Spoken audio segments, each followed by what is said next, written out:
they're on upset alert if you really look at what happens when teams have to play a running, strong quarterback in that first start.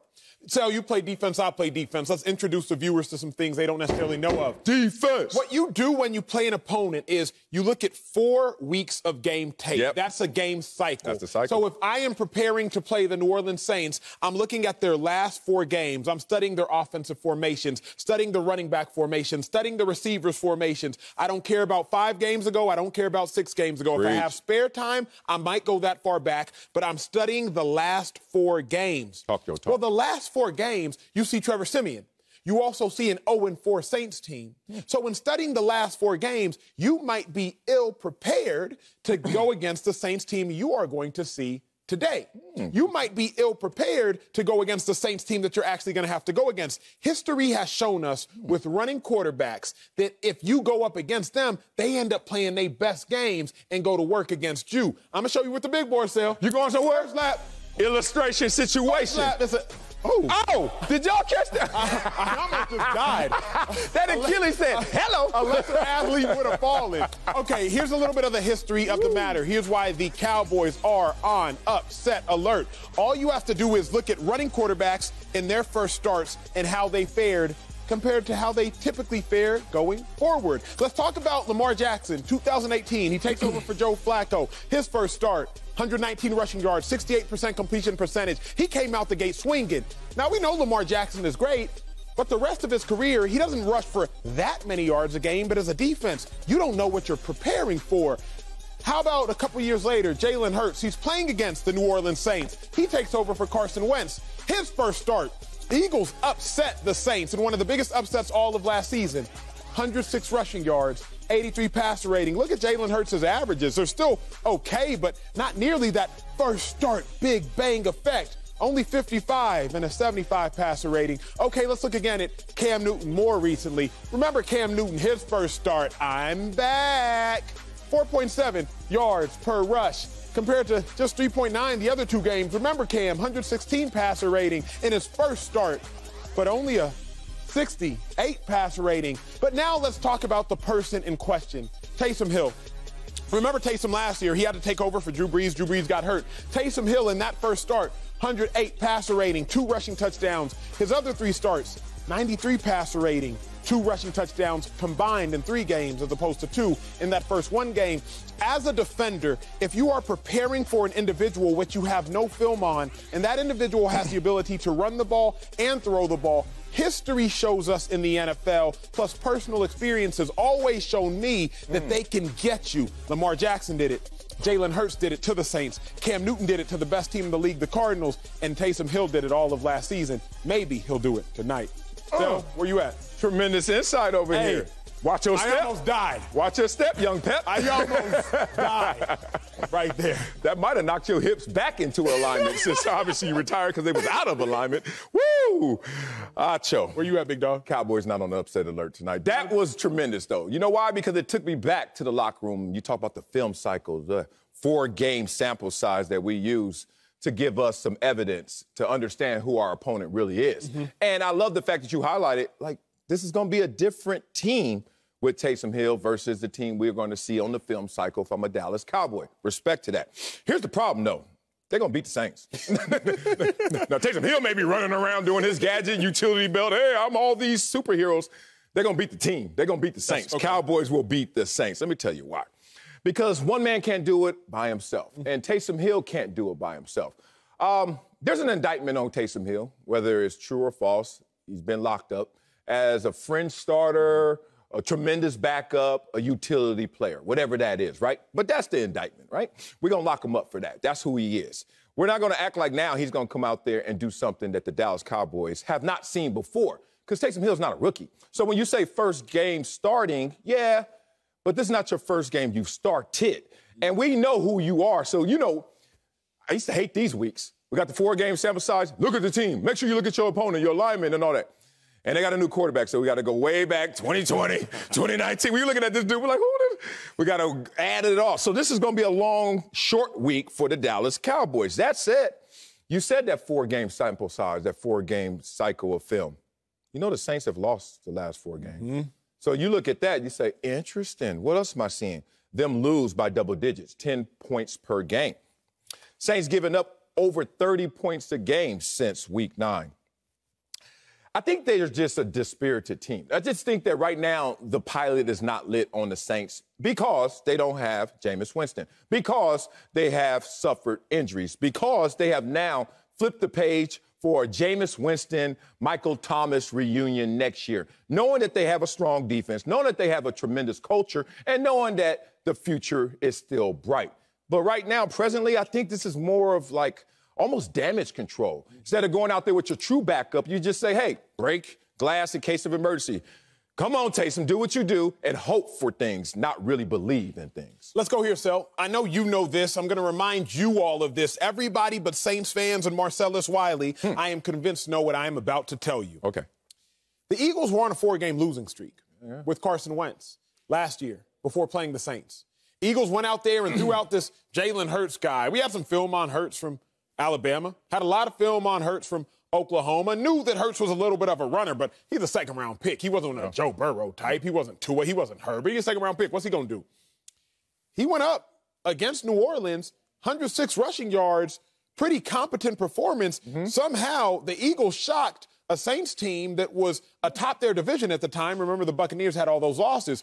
Just like that. Not because the Eagles were good. 4 losses in a row, like the Saints have 4 losses in a row. Not because Jalen Hurts is all that great, but because that preparation is hard in a vacuum. I'll give it to you like this. And it's not even like we're disagreeing. We're discussing.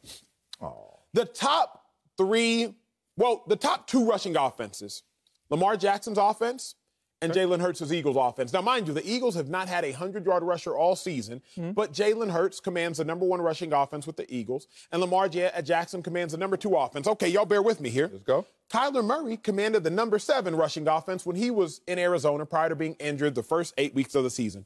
Murray, Hurts, Jackson, 3 top 10 rushing offenses. Sel, why do I bring this up? The only thing the Cowboys do badly, in my mind, defensively, is stop the run on a play-to-play basis. In totality, they stop the run. Teams get behind the Cowboys, so teams have to pass. So if you look at the aggregate numbers, come on, Acho, Cowboys only give up 70 rushing yards a game, whatever the case may be. Don't look at that. Look at how many yards per carry the Cowboys give up, because that tells you when teams do run the ball, how do they fare? 3 of the top 10 rushing offenses are commanded by running dominant, running proficient quarterbacks. Taysom Hill's a running proficient quarterback. The one thing the Cowboys don't do well defensively, they can pick the ball off, they can get sacks, but they can't stop the run on a play-by-play basis. I think what the Saints will do best tonight, and what the Saints will now do in secrecy, becoming public, is the one thing, Sel, Cowboys don't do great. I'm not saying Cowboys going to lose, like you. I think at the end of the day, Cowboys are too much. But I do think there is an alert that it could happen. Not just the end of the day, the beginning of the day. People always say at the end of the day, I think the Cowboys are going to win. In the beginning of the day, they're going to win, too. As soon as you wake up, ring,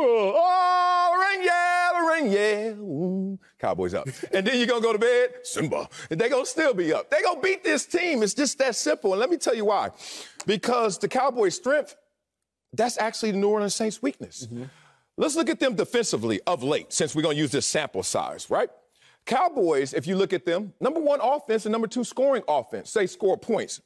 I wonder who they're going against. Oh, my God. Are they going against a team that has allowed 30-plus points in back-to-back games, 350-plus yards in 3 of their last 4 games? Yeah. Taysom Hill don't play defense. We had this argument yesterday about the power and impact of a quarterback in terms of having an impact on the defense.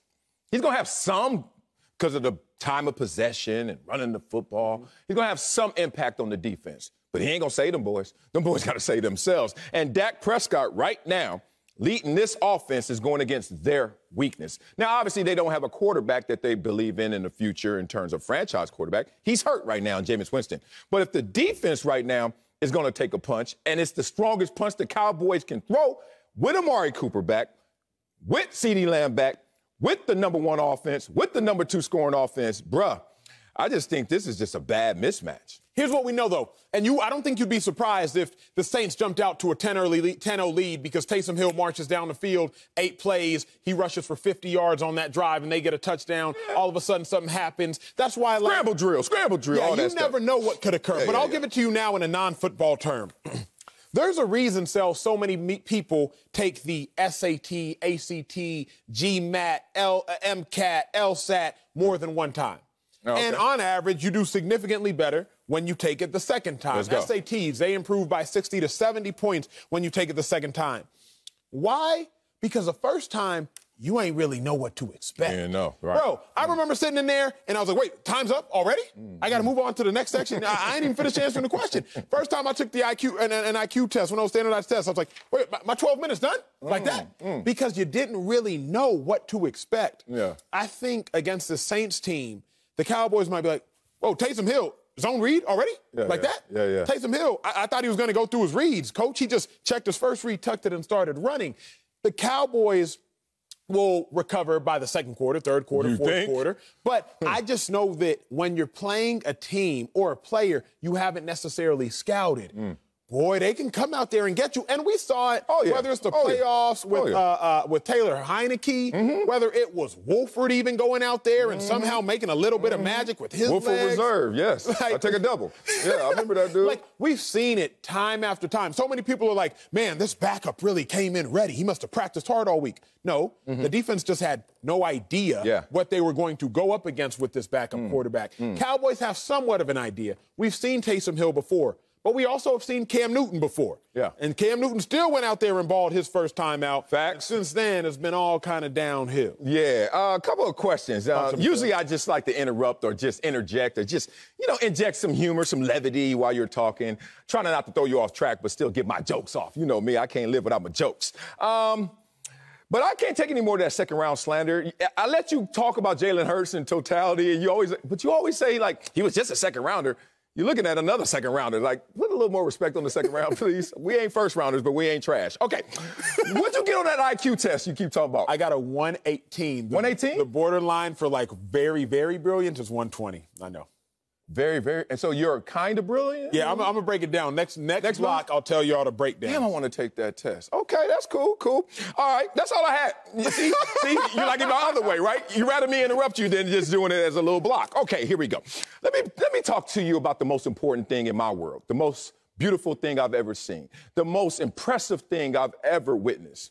My son, MJ. That's right. You know damn well I love that little boy, 6-year-old little monster. Let me tell you what his greatest skill is. It's not that he's big. Yesterday he had his little taekwondo class, and he the littlest one in there, and he got his pads bigger than him. He doing this. He look like a little ninja out there just kicking and getting kicked. 10-year-old black belt. A 10-year-old black belt was whooping my son up yesterday, and it was hilarious. Did he hop in? No, they got on pads, and he need to take them L's. Shoot, he whipping up all them 6-year-olds, right? Anyway, but you know what his greatest skill is? Not that he's big, fast, and strong, and he got his daddy DNA. That's a lot. Here's the thing. He's left-handed, to your point. And every time he go, even the 10-year-old black belt, kick, MJ gets taking him, trying to get one off. Kid sees it coming. Then finally MJ just say, I got to swing for life, for mercy. And the kid is like ready to block the right. Go MJ. When you don't see it coming, when you're not expecting it to come, when it comes in a different way, yeah, it can knock you off.